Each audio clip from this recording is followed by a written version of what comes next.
Electronic manufacturing जैसे जुड़ी कंपनियों में आप देखें तो आज तेजी देखने को मिल रही है। दरअसल कैबिनेट से इलेक्ट्रॉनिक्स कंपोनेंट के लिए पीएलआई स्कीम को जल्द मंजूरी मिल सकती है, ऐसे खबरें आ रहे हैं। और इस खबर पर ज्यादा जानकारी के लिए हमारे साथ सीएनबीसी टीवी 18 के संवाददाता अश्मित कुमार मौजूद हैं। अश्मित जी, बताइए क्या है पूरी खबर।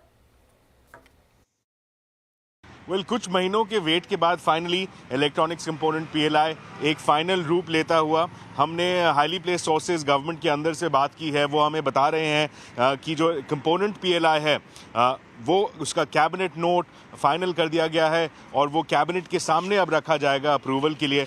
इस चीज़ में गवर्नमेंट का फोकस क्वाइट क्लियर है, नाम साफ बताता है इलेक्ट्रॉनिक्स कंपोनेंट्स।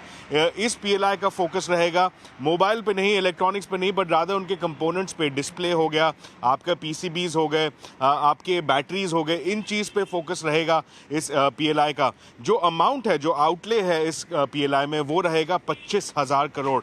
ये काफ़ी लार्ज अमाउंट है, उतना बड़ा नहीं जितना इंडस्ट्री होप कर रही थी। इंडस्ट्री ने पिच किया था 40,000 करोड़ का, 40,000 करोड़ का इंडस्ट्री की वो मांग थी।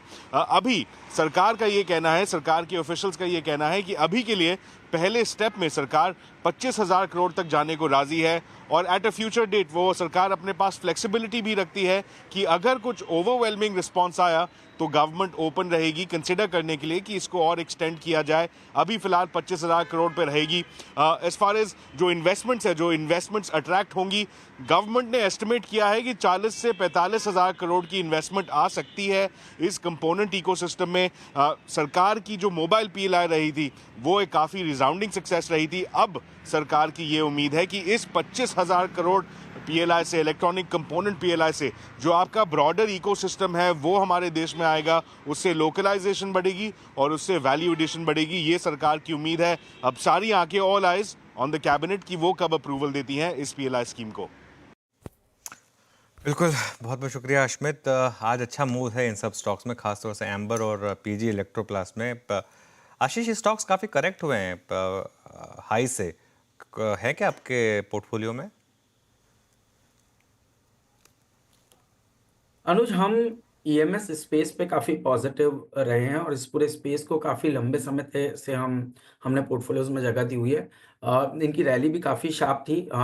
जैसे पीजी इलेक्ट्रोप्लास्ट की हम बात करें तो ये स्टॉक हमने 250 पे हमारी पहली एंट्री इस स्टॉक के अंदर में हुई। उसके बाद हमने 300 रुपये में इसको ऐड किया।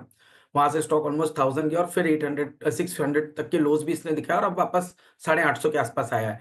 ये जो रिकवरी हमें देखने को नजर आई, उसका कारण ये कि फंडामेंटली आप देखेंगे कि पूरा स्पेस जो है वो 30 से 40% केगर ग्रोथ आने वाले कई सालों तक करता हुआ नजर आएगा, क्योंकि कंपोनेंट मैन्युफैक्चरिंग या प्रिंटेड सर्किट बोर्ड की जो मैन्युफैक्चरिंग है ये इंडिया के अंदर में लाना बहुत जरूरी है अगर से हम इलेक्ट्रॉनिक इंपोर्ट को इवेंचुअली कम करना चाहते हैं। आपने देखा होगा कि अभी डिक्सन ने एक डिस्प्ले मैन्युफैक्चरिंग की बात करी, जो कि आप देखेंगे डिस्प्ले जो है वो 100% हम आज की डेट में इंडिया में इंपोर्ट कर रहे हैं। और चाहे आप एक टीवी की बात करें या आप एक स्मार्टफोन की बात करें, डिस्प्ले का जो कॉस्ट है वो ऑलमोस्ट 15 से 30% ऑफ द इक्विपमेंट होता है। तो ये एक बहुत बड़ा कॉस्ट है जो हम इंपोर्ट कर रहे हैं, जिसकी वजह से इंपोर्ट बिल्स बढ़ रहे हैं और इनको धीरे धीरे गवर्नमेंट इंडिया के अंदर में लाना चाहती है। तो मेरा ये मानना है कि ये जो करेक्शन हुआ है एम्बर में, केन्स में, सिरमा जैसे स्टॉक में, पीजी इलेक्ट्रोप्लास्ट जैसे स्टॉक में, ये एक बहुत बड़ी अपॉर्चुनिटी है लॉन्ग टर्म पोर्टफोलियो में इन स्टॉक्स को जगह देने के लिए, क्योंकि इस स्पेस में मेरा मानना है 30 से 40% केगर ग्रोथ आती हुई नजर आएगी। As a disclosure,